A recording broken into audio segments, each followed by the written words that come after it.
சமீப காலமாக ஹீரோக்களுடன் ஹீரோயின் வருகிறாரோ இல்லையோ கட்டாயம் ஒரு காமெடியன் சீன் பை சீன் வருவது ட்ரெண்ட் ஆகிவிட்டது.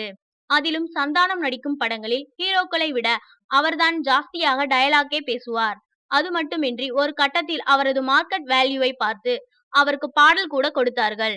உதயநிதி நடித்த ஒரு கல் ஒரு கண்ணாடி, ராஜா ராணி, அரண்மனை உள்பட பல படங்களில் பாடல் காட்சிகளில் ஹீரோக்களுக்கு இணையாக ஆடி பாடிய சந்தானம் தற்போது மீண்டும் தான் காமெடியனாக நடித்து வரும் லிங்கா, நண்பேண்டா படங்களில் ஹீரோக்களுடன் படம் முழுக்க வந்து ரவுண்டு கட்டி வருகிறாராம். தான் ஹீரோ வேஷம் போட்ட பிறகு காமெடி மார்க்கெட் ஆட்டம் கண்டிருப்பதால் ரஜினியுடன் நடிக்கும் லிங்கா படம் மூலம் அதை ஸ்டடி பண்ணிவிடும் முயற்சியில் ஈடுபட்டுள்ள சந்தானம் அடுத்தபடியாக அஜித்துடனும் இணைகிறாராம்.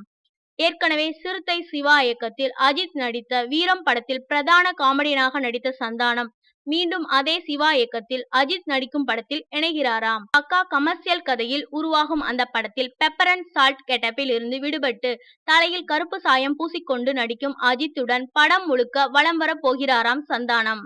இதையடுத்து தனது நட்பு வட்டார நடிகர்களான ஆர்யாவுடனும் ராஜேஷ் எம் இயக்கத்தில் படத்தில் இணையும் சந்தானம் விஷால், சிம்பு, ஜீவா, ஜெயம் ரவி போன்ற ஹீரோக்களின் புதிய படங்களில் இடம்பெறுவது குறித்து பேச்சுவார்த்தையிலும் ஈடுபட்டிருக்கிறார்.